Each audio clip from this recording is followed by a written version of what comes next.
प्रदर्शन खत्म हो गया, लेकिन प्रदर्शन के बाद जश्न पर हंगामा है। संसद में प्रश्न, सीजेपी का जश्न। आपको याद होगा धर्मेंद्र प्रधान ने इस्तीफा दिया और धर्मेंद्र प्रधान के इस्तीफे के बाद तस्वीर आई थी सीजेपी इस्तीफे के बाद कैसे मंच पर खुशी का इजहार कर रही थी।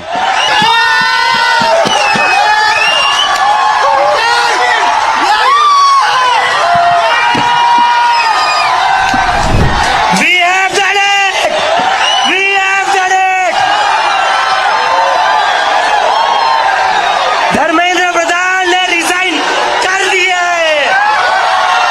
हम कहना चाहते, झुकती है दुनिया, झुकाने वाला चाहिए। और इसके बाद आज धर्मेंद्र प्रधान पूर्व शिक्षा मंत्री संसद पहुंचे थे। संसद में बीजेपी के दूसरे नेताओं से घिरे हुए थे। मकसद था यह दिखाना कि धर्मेंद्र प्रधान के साथ पार्टी, सांसद और नेता खड़े। उनका स्वागत देखिए किया गया किस तरह से शिक्षा मंत्री का।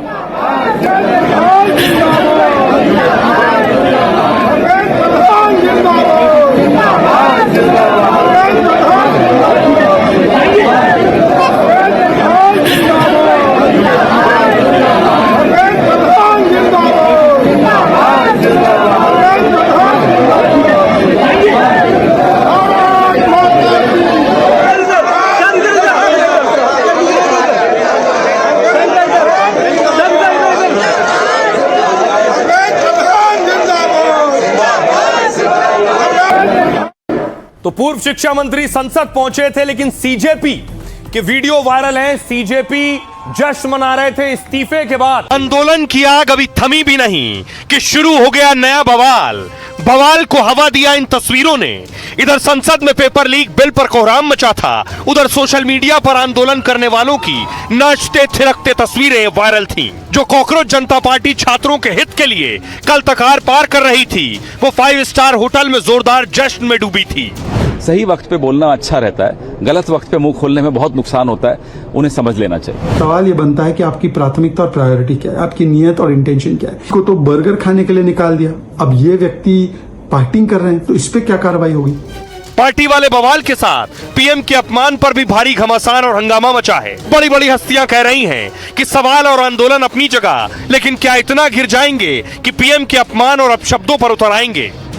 किसी भी राष्ट्र की असली पहचान उसके नेताओं से कम उसके नागरिकों की भाषा और व्यवहार से अधिक होती है। अब देखिए जरा, कॉकरोच जनता पार्टी के नेताओं ने जो पार्टी मनाई है उस पर सियासी सवाल उठ रहे हैं। क्या रहा है ये आप देख रहे हैं, ये वो तस्वीरें डांस की। वरिष्ठ वकील महेश जेठमलानी ने ये वीडियो पोस्ट कर पूछा, सच में का सीजेपी की लीडरशिप होटल में जीत का जश्न मना रही? वो दिल्ली में कई दिनों तक हिंसा होने के बाद ये तथाकथित युवा एक्टिविस्ट संगीत बजाकर नाचने लगे। और भी गंभीर सवाल उठाते हुए जेठमलानी ने पूछा, पूरे आंदोलन में यात्रा, खाने पीने, रहने की जगह, साजो सामान और लॉजिस्टिक्स का खर्च किसने उठाया? आंदोलन करने वाले उन लोगों को पैसे किसने दिए जिन्होंने दिल्ली में तनाव और अशांति बनाए रखी? बीजेपी नेता अमित मालवीय कह रहे हैं, सबको जश्न मनाने का हक है, लेकिन समय और जगह सही होना चाहिए। आंदोलन को छात्रों के लिए न्याय की लड़ाई के तौर पर पेश किया, जिसमें छात्रों की आत्महत्या का जिक्र नैतिक आधार के रूप में किया गया। तो उसके ठीक बाद डांस और जश्न की तस्वीरें अजीब और बेमेल लगते हैं। दीपके के ग्रुप के सौरभ और आशुतोष का जश्न सवाल खड़े करता है। कई छात्रों को अब लग सकता है कि उन्हें गुमराह किया गया। क्या छात्रों की भावनाओं का इस्तेमाल राजनीति के लिए किया गया? शहजाद पूनावाला ने लिखा, बीजेपी के दिग्गज मुरली मनोहर जोशी का बयान छात्रों के समर्थन में आया और आप लोग 21 छात्रों की आत्महत्या के बाद पार्टी कर रहे हैं। अब संवेदनशीलता कहां है? पाखंड और बेशर्मी की हद हो गई। इन सब का जवाब दिया सौरभ दास ने, सीजेपी के प्रवक्ता।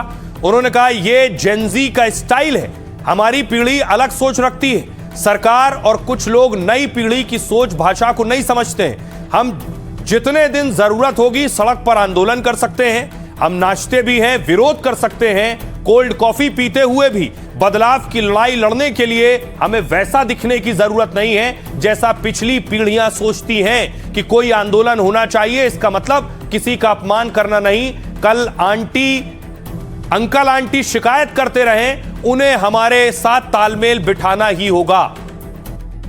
सुनिए जरा क्या कुछ कह रहे हैं बीजेपी के प्रवक्ता और खुद सीजेपी के प्रवक्ता सौरभ दास। जिन लोगों ने 21 स्टूडेंट्स की आत्महत्या की बात करके प्रोटेस्ट किए थे, आज वो पार्टी मोड में। पार्टी करना और डांस करने में कोई बुराई नहीं है, पर क्या ये समय था वो करने के लिए? और क्या ऐसे करने के बदले आप अगर प्रोटेस्ट करते कर्नाटका में एजुकेशन मिनिस्टर के इस्तीफे के लिए, जहां पेपर लीक हुए, पंजाब में, हिमाचल में और बाकी स्टेट्स में, तमिलनाडु में, तेलंगाना में, तो क्या वो ज्यादा सही नहीं रहता? बहुत क्रेडिबल एप्रीहेंशन है, क्योंकि आपने देखा होगा दूसरे प्रोटेस्ट में भी सेम प्लेबुक यूज किया गया है। दूसरे जो पहले अच्छे प्रोटेस्ट रहे हैं, बड़े प्रोटेस्ट रहे, उसमें ऐसे ही लोगों को इंडिविजुअली टारगेट करके फंसाया गया झूठे मुकदमों में। ये कॉकरोच बोलिए, खटमल बोलिए, मच्छर बोलिए, जो वीडियो आया है सौरभ दास का, वो पार्टी कर रहे हैं। ये जो नीट के जो छात्र जो अपना सुसाइड, अपना जान लिए हैं, आत्महनन किए थे, उनके मृतदेह पे उनको वो नाच रहे हैं क्या? महेश जेठमलानी जी को कहिए, सलाह दे रहे हैं हम उनको, शांत रहें, उनका मुंह बंद रखें, उनमें उन्हीं का लाभ है और उनकी पार्टी का भी लाभ है। सही वक्त पे बोलना अच्छा रहता है, गलत वक्त पे मुंह खोलने में बहुत नुकसान होता है, उन्हें समझ लेना चाहिए। ये बात सही है कि इनको फंडिंग कहीं से हो रहा है। ये पता चला है कि बुकिंग हो रही है, कोई दुबई से, कोई बांग्लादेश से, कोई कुवैत से, कोई कहीं से इनके खाने की बुकिंग हो रही है। विपक्ष है, जो प्रदर्शनकारी हैं, छात्र हैं, उनका चरित्र हनन करना भारतीय जनता पार्टी का मेन यूएसपी है। ना इनके भारत पाकिस्तान, ना हिंदू मुसलमान, ना पाकिस्तान का एजेंट, चाइना का एजेंट। अगर थे सीजेपी के लोग तो आपके मंत्री काहे नंगे पैर जा जाके उनसे बात कर रहे थे? पहले उनसे पूछो ना। बीजेपी के नेताओं ने डांस पर सवाल उठाए, सीजेपी के और पार्टी के नेता प्रदर्शन के तरीके पर भी सवाल उठा रहे हैं कि प्रदर्शन में जिस भाषा का इस्तेमाल किया गया, पीएम मोदी के खिलाफ जो अपमान करने वाले पोस्टर सामने आए, उनमें से एक है, तो उन सब पोस्टर्स में से सबसे बेहतर था जो आपको दिखा सकते थे हम स्क्रीन पर, वो हम दिखा रहे हैं, वरना पोस्टर्स ऐसे थे जो टेलीविजन स्क्रीन पर दिखाए भी नहीं जा सकते। इसमें प्रधानमंत्री के हाथ में मेलोडी है और ऊपर लिखा है पेपर लीक कब बंद होगा। ये उन सब पोस्टर में सबसे सभ्य पोस्टर था जो हम आपके सामने रख पाए। इसके अलावा विरोध करने के तरीकों में भी ये भी सबसे सभ्य विरोध था, वरना बहुत से तस्वीरें ऐसी जो हम आपको नहीं दिखा सकते।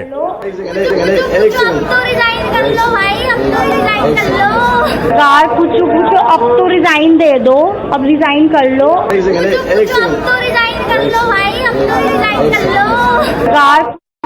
तो जो अभद्र प्रदर्शन था अब उस पर एक्शन शुरू हो गया है, पुलिसिया कार्रवाई उस पर होगी। सीजेपी के प्रदर्शन में पीएम मोदी के खिलाफ विवादित और भद्दे नारे लगाए गए, पीएम मोदी के खिलाफ अपशब्द और अपमानजनक वीडियो तक पोस्ट किए गए।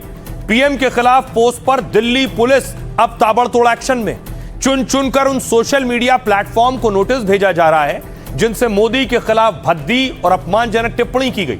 सोशल मीडिया से विवादित पोस्ट और वीडियोज हटाए जा रहे हैं। ऐसे वीडियो और पोस्ट जारी करने वालों पर भी कार्रवाई की जाएगी। तो अनुपम खेर ने कहा, अनुपम खेर जैसी हस्तियां इस अभद्र भाषा को लेकर बहुत नाराज हैं।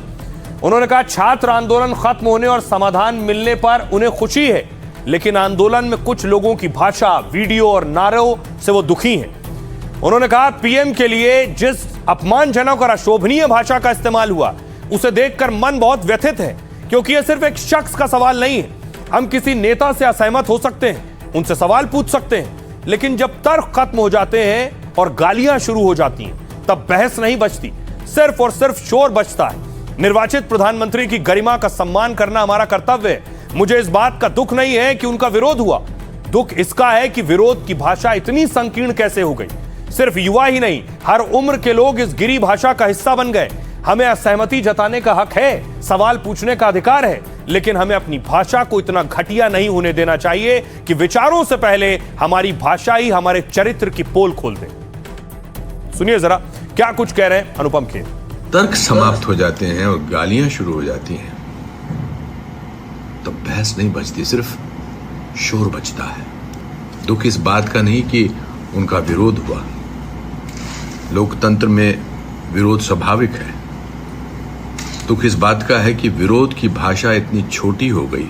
प्रश्न पूछें, अवश्य पूछें, सत्ता से जवाब भी मांगे, लेकिन अपने शब्दों को इतना गरीब ना होने दें कि वो हमारी बात से पहले हमारा चरित्र बता दें। जो उन्होंने गारंटी किया था वो गारंटी में वो अमल करें, वो सबसे ज़रूरी बात है। अगर नहीं करेंगे तो युवा फिर से रोड पे आने के लिए तैयार है, हमें कोई दिक्कत नहीं है रोड पे बैठने के लिए।